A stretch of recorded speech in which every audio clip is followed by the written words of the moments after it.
Bonjour cher peuple de Dieu, le thème de cette vidéo est « Ne négligez pas les attitudes hostiles autour de vous ». Ne négligez pas les attitudes hostiles autour de vous. Ça veut dire quoi? Souvent, certaines personnes ne vous aiment pas et elles le manifestent par des signes, par des paroles, par des attitudes, par des comportements envers vous. Elles manifestent le rejet envers votre personne. Elles ne vous supportent pas. Elles ont du mépris. Elles ont de la haine pour vous. Ces personnes-là vous le démontrent. Et même quand elles veulent faire un effort, vous sentez que la personne ne vous aime pas. Mais ce sont ces personnes-là que vous allez fréquenter. Ce sont ces personnes-là, c'est à ces personnes que vous allez vous confier. C'est avec ces personnes-là que vous allez manger. C'est à ces personnes-là que vous allez vous coller. Je ne comprends pas. On ne vous dit pas d'avoir aussi de la haine pour la personne. Mais vous avez le droit de protéger vos vies, de protéger votre santé, de protéger votre famille. Parce que la personne a déjà démontré par certains comportements, par certains signes qu'elle ne vous supporte pas, soit par jalousie, ou bien tout simplement parce que la personne est une mauvaise personne. Il y a des gens qui ont déjà des signes qui montrent qu'ils ne vous aiment pas. Vous allez aller manger avec la personne. Vous allez aller dormir avec la personne. Vous allez vous confier à la personne. Et puis après, on dit que hey, on m'a fait ceci, j'ai dit telle chose, ils sont allés raconter, on m'a fait ça, on m'a fait ceci. Toi-même, tu as vu certains signes qui montrent que la personne ne t'aime pas. Mais il faut t'éloigner. Est-ce que la camaraderie là s'est forcée? Est-ce que l'amitié là s'est forcée? On ne quémande pas l'amour, on ne quémande pas l'amitié. Même Dieu n'est pas aimé par tout le monde. Donc si la personne ne t'aime pas, ce n'est pas la fin du monde. Donc vous partez, vous forcez des amitiés parce que pour vous, vous êtes simple. Mais la Bible dit d'être simple, mais aussi d'être prudent. Tu vois certains signes, on ne t'aime pas dans un endroit. C'est là-bas que tu vas partir tous les jours. On ne t'aime pas dans un endroit. C'est là-bas que tu vas fréquenter. C'est ce lieu-là que tu vas fréquenter. Finalement, ton danger, ton malheur, ton échec, ta défaite va venir de ce lieu. Mes frères, mes sœurs, soyez attentifs aux signes d'hostilité autour de vous. Une personne ne t'aime pas, elle ne va pas te faire du mal subitement. Il y a des signes déjà. La Bible appelle ça les signes avant-coureurs. Tu vois qu'on ne t'aime pas. C'est vrai que toi, tu n'as pas de haine. Mais tu ne diriges pas le cœur de l'autre. Tu es maître de ton cœur à toi seul. Mais tu n'es pas maître du cœur de l'autre. Donc, vous avez ces signes-là. Il faut vous protéger, il faut vous éloigner de la personne. Dieu ne nous dit pas d'être amis avec tous ceux qu'on rencontre. Les amis, on les choisit et il y a des critères. Mais Dieu dit d'être en paix avec tous les hommes. Mais il n'a pas dit d'être ami avec tous les hommes. Il y a des gens qui confondent. Ce n'est pas à tout le monde qu'on explique sa vie. Ce n'est pas avec tout le monde qu'on mange. Ce n'est pas avec tout le monde qu'on dort. Ce n'est pas avec tout le monde qu'on habite. Ce n'est pas tout le monde qu'on fréquente. Je vous donne l'exemple de Caïn. Caïn, la Bible dit, son propre petit frère Abel. Les deux ont fait une offrande à Dieu.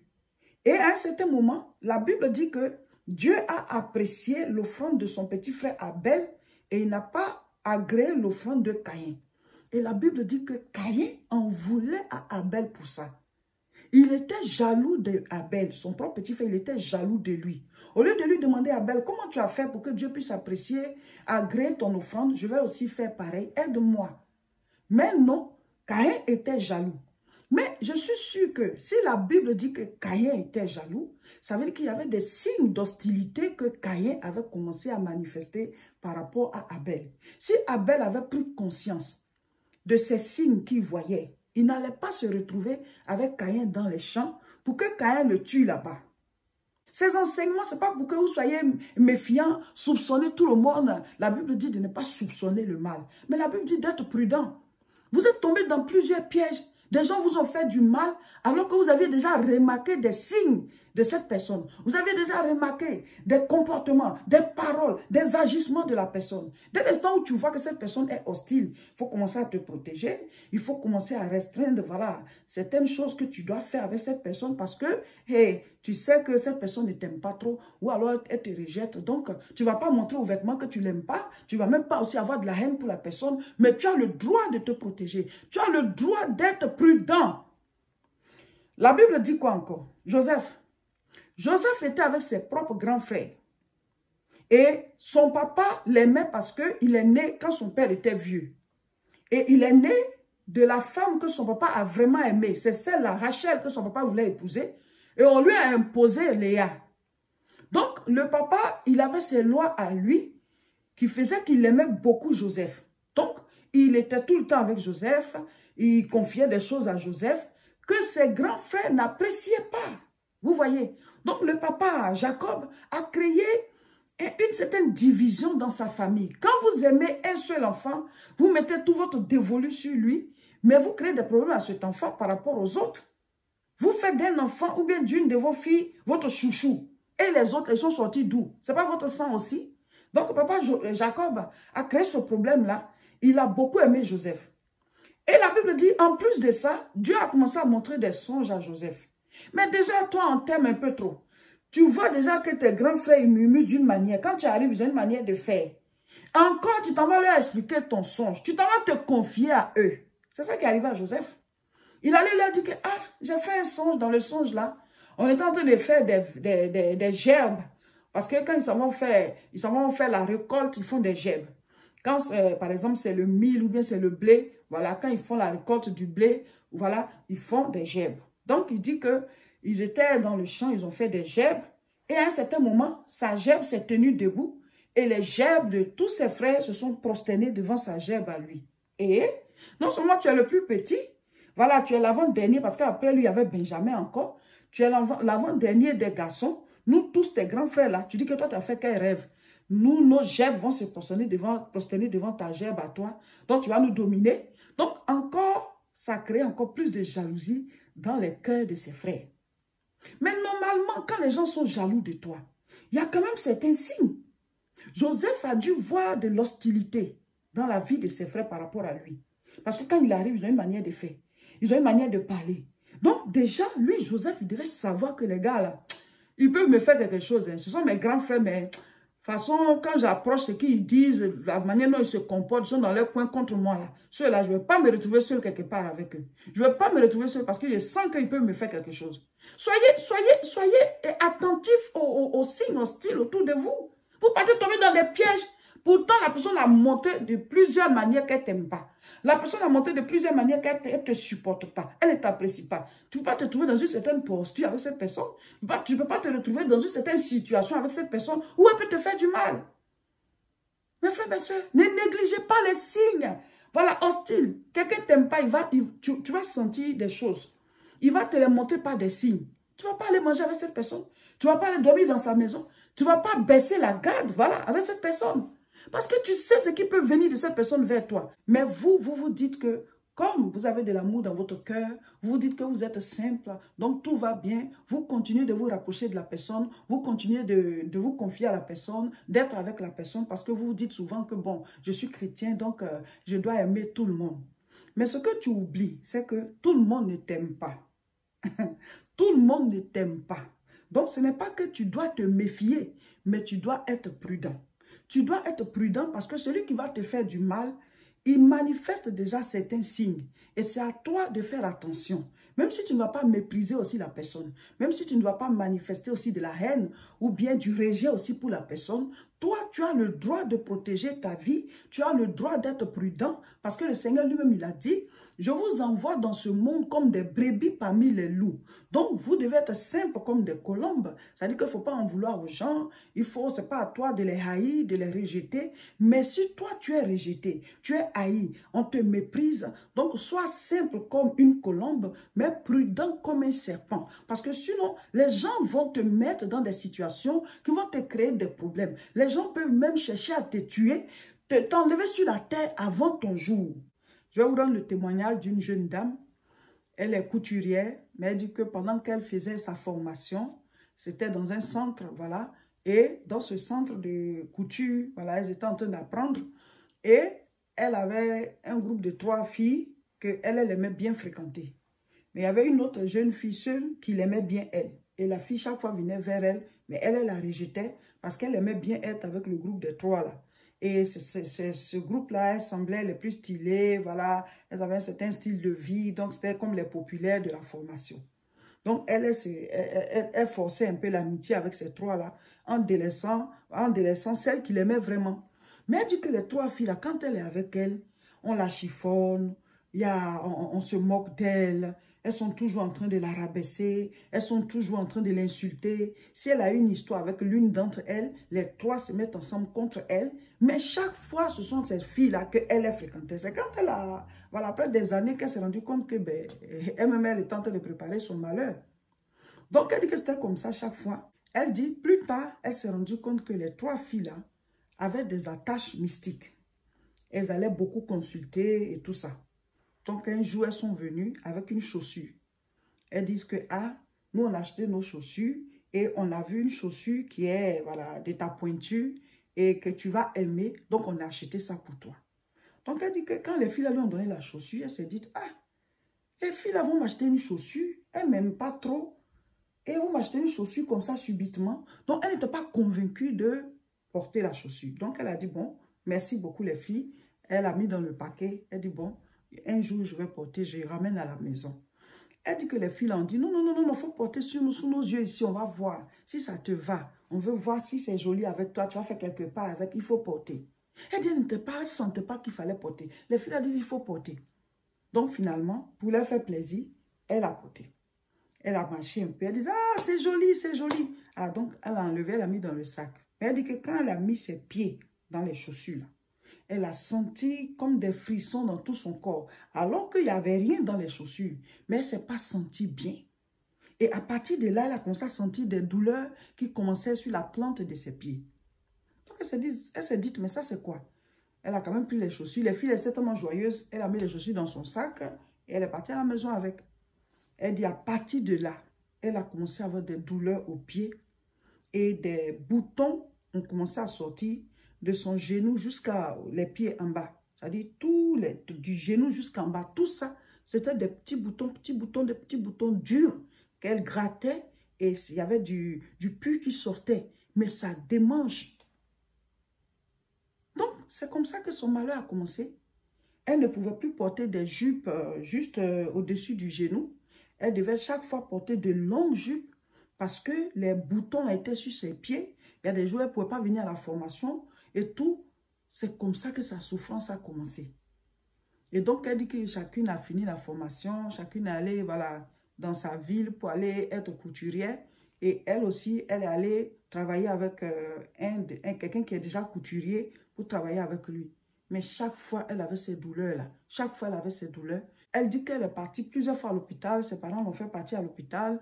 Les médecins ont prescrit, les dermatologues et tout ça. Ils mettent les crèmes, ils font les traitements, elle boit des comprimés et tout. Ça disparaît, après ça revient. Ça disparaît, après ça revient. Et c'est un jour, à l'église, ils ont invité un homme de Dieu qui s'est arrêté devant elle et qui a dit, « Toi, tu souffres de tes pieds depuis quelques années déjà. Mais c'est parti de quand on t'a offert des chaussures. » Et il dit, paf, elle dit, c'est vrai. Parce que l'homme de Dieu ne sait même pas qu'on lui avait offert ces chaussures-là. Et ce jour-là, quand elle a porté ces chaussures-là, elle a senti vraiment qu'il y a quelque chose qui n'allait pas. Et il a dit, pose tes deux mains sur tes pieds. Et il a prié, il a ordonné que ça prenne fin, que de manière, la maladie est venue de manière spirituelle. De cette même manière, lui, il ordonne que de manière spirituelle, ça disparaisse. Elle dit, c'est comme ça qu'elle a obtenu sa guérison jusqu'à aujourd'hui. Mais ses filles, elle les avait déjà perdues de vue. Hein. Elle s'est mariée plus tard. Aujourd'hui, elle a ses enfants, elle a sa vie. Mais c'est un témoignage qui l'a marqué. Elle dit qu'elle avait déjà remarqué des signes que ses filles-là ne l'aimaient pas, que ses filles-là la rejetaient. La bonne amie qui l'aimait bien, qui était proche d'elle, qui était voilà, simple, c'est avec elle qu'elle devait être, mais elle était attirée par, je ne sais pas quoi, le style, mais la manière d'être de ces filles-là, et elle forçait l'amitié. Je dis, le thème de cette vidéo, c'est « Ne négligez pas les attitudes hostiles autour de vous. » Quand quelqu'un ne vous aime pas, la personne va manifester des signes. Vous-même, vous allez constater. Même si elle fait des efforts pour pouvoir vous supporter, mais vous savez qu'il y a quelque chose qui se dégage de cette personne vers vous, ce n'est pas bon. La personne ne vous aime pas. La personne ne vous aime pas, elle ne vous supporte pas. La personne a du rejet pour vous, elle a de la haine pour vous, elle a du mépris pour vous. Maintenant, ça ne veut pas non plus dire qu'il faut se méfier de tout le monde parce que tout le monde serait mauvais. Non. Mais comme il y a des mauvais, c'est pour ça qu'il faut faire attention. Comme il y a de mauvaises personnes, c'est pour ça qu'il faut faire attention et il faut tenir compte des enseignements de la parole de Dieu. Si Joseph avait fait attention aux attitudes de jalousie de ses grands frères, on ne l'aurait pas vendu, on ne l'aurait pas jeté dans le puits. Peut-être qu'il allait se retrouver en Égypte par d'autres circonstances. La preuve en est que ses grands frères se sont retrouvés après en Égypte, non. Donc Dieu allait créer d'autres circonstances pour que Joseph se retrouve en Égypte. Mais le manque de prudence, Le manque d'attention de Joseph a fait qu'il s'est retrouvé en Égypte comme esclave. Lisons quelques versets bibliques pour appuyer ce que nous sommes en train de vous dire. Proverbe chapitre 11, le verset 14. Quand la prudence fait défaut, le peuple tombe et le salut est dans le grand nombre des conseillers. C'est surtout la première phrase qui nous intéresse. Quand la prudence fait défaut, le peuple tombe. Mes frères et mes sœurs, on ne te dit pas de soupçonner tout le monde, mais la Bible dit, quand la prudence fait défaut, le peuple va tomber. C'est-à-dire qu'il y a des pièges et nous devons être prudents, voir quels signes nous montrent que quelqu'un n'a pas un bon cœur par rapport à nous. Parce que nous ne pouvons pas voir l'intérieur des autres êtres humains. C'est nous, notre intérieur là que nous voyons. Et il y a nous et il y a Dieu. Mais ce qu'il y a dans le cœur de l'autre, c'est qu'il pense de toi, le comportement ou alors, voilà, ce qui te réserve, tu ne peux pas le voir puisque c'est dans son cœur. Donc, c'est dans ses attitudes que tu peux voir. Même si tu n'es pas en train de chercher, il y a des attitudes qui sautent à l'œil. C'est-à-dire que la personne ne t'aime pas. Voilà, elle le manifeste, elle ne te supporte pas, elle te rejette, elle te méprise. Ben, tu as le droit de t'éloigner. On ne peut pas forcer l'amitié. On ne peut pas forcer l'amour. Voilà, même Dieu, il ne fait pas l'unanimité. Il y a des gens qui disent que Dieu n'existe pas. Il y a des gens qui n'aiment pas Dieu. Il y a des gens qui aiment Dieu. Non, ce n'est pas toi que tout le monde va aimer. Approchez-vous de ceux qui vous aiment. Soyez avec ceux qui vous valorisent. Soyez avec ceux qui vous apprécient. Bâtissez avec eux. Que de forcer l'amitié avec des gens qui vous ont déjà montré qu'ils ne vous aiment pas. C'est ce qui fait que vous tombez dans des pièges. On dit quand la prudence fait défaut, le peuple tombe. Proverbe 22, versets 24 à 25. Ne fréquente pas l'homme colère. Ne va pas avec l'homme violent. De peur que tu ne t'habitues à ses sentiers et qu'il ne devienne un piège pour ton âme. Il y a des gens qui sont un piège pour votre âme. Ne les fréquentez pas. Le Seigneur lui-même dit, ne fréquente pas. Donc, quand on enseigne comme ça, certains vont venir dire que oui, c'est pour mépriser, c'est pour rejeter, c'est pour, voilà, ce que vous faites là, c'est pas bien. Dieu dit d'aimer. C'est la Bible qui dit, ne fréquente pas certaines personnes. Proverbe 22, versets 24 à 25. Ne fréquente pas l'homme colère. Ne va pas avec l'homme violent, de peur que tu ne t'habitues à ses sentiers et qu'il ne devienne un piège pour ton âme. Au départ, tu vois qu'il fait des choses qui ne sont pas bien. Mais comme tu continues de le fréquenter, tu vas t'y habituer, tu vas baisser la garde et ça va devenir un piège pour ton âme. Donc le Dieu qui est amour là, c'est dans sa parole que c'est écrit qu'il y a certaines personnes qu'il ne faut pas fréquenter. Donc la personne te manifeste certains signes, mais tu as le droit de t'en éloigner. Proverbe chapitre 14, le verset 7. Éloigne-toi de l'insensé. Ce n'est pas sur ses lèvres que tu aperçois la science. Souvent, quand on prêche comme ça et qu'on dit aux gens d'être prudents, de se protéger, de veiller sur leur famille, d'ouvrir les yeux, il y a des gens qui vont venir écrire, non, vous êtes en train de prêcher la haine. La Bible dit, éloigne-toi. Le Dieu d'amour, là, il dit, il y a des gens de qui il faut s'éloigner. Il y a des gens qu'il ne faut pas fréquenter parce que ce sera un piège pour ton âme. Ça va détruire ta vie, ça va détruire ta famille. En tout cas, tu vas sortir avec des dégâts. Et il y a des gens qui laissent leur vie parce qu'ils n'ont pas été prudents. Ils ont vu des signes d'hostilité et ils ont continué de fréquenter la personne. Ils ont continué de fréquenter l'endroit et leur malheur est sorti de là. Même leur mort est sortie de là. Donc, celui qui va te faire du mal, c'est vrai que certains peuvent être hypocrites, ils font un effort, ils ne montrent pas. Mais il y a quand même des signes parce que quand on a de la haine ou bien du mépris pour quelqu'un et qu'on fait un effort, la personne le sent. L'amour réel aussi, on le sent. Donc, quand vous voyez des signes d'hostilité, vous avez le droit de vous éloigner et éloignez-vous parce qu'on ne peut pas être ami avec tout le monde. Voilà, chers frères et sœurs, c'était le partage du jour. Je suis pasteur Seka Olga de l'église La Moisson de France. Nous prions à tout point, c'est tous les dimanches à partir de 10 h. Voici l'adresse, rejoignez-nous. Tous les mercredis, nous sommes en direct sur nos deux chaînes. Sur YouTube, c'est La Moisson TV et sur Facebook, c'est Réseau International Richesse. C'est à partir de 12 h. Connectez-vous et abonnez-vous à ces différentes chaînes. Nous aurons un culte spécial ici, dénommé Dimanche de guérison divine. C'est le dimanche 27 mars. Et à partir de ce dimanche 27 mars, nous aurons une navette qui va relier le métro, la station de métro à l'église. Parce que de la station de métro à l'église, pour ceux qui viennent en transport en commun, ça fait 10 minutes de marche, donc on va faciliter la tâche. Maintenant, ceux qui viennent dans leur véhicule, il n'y a pas de problème.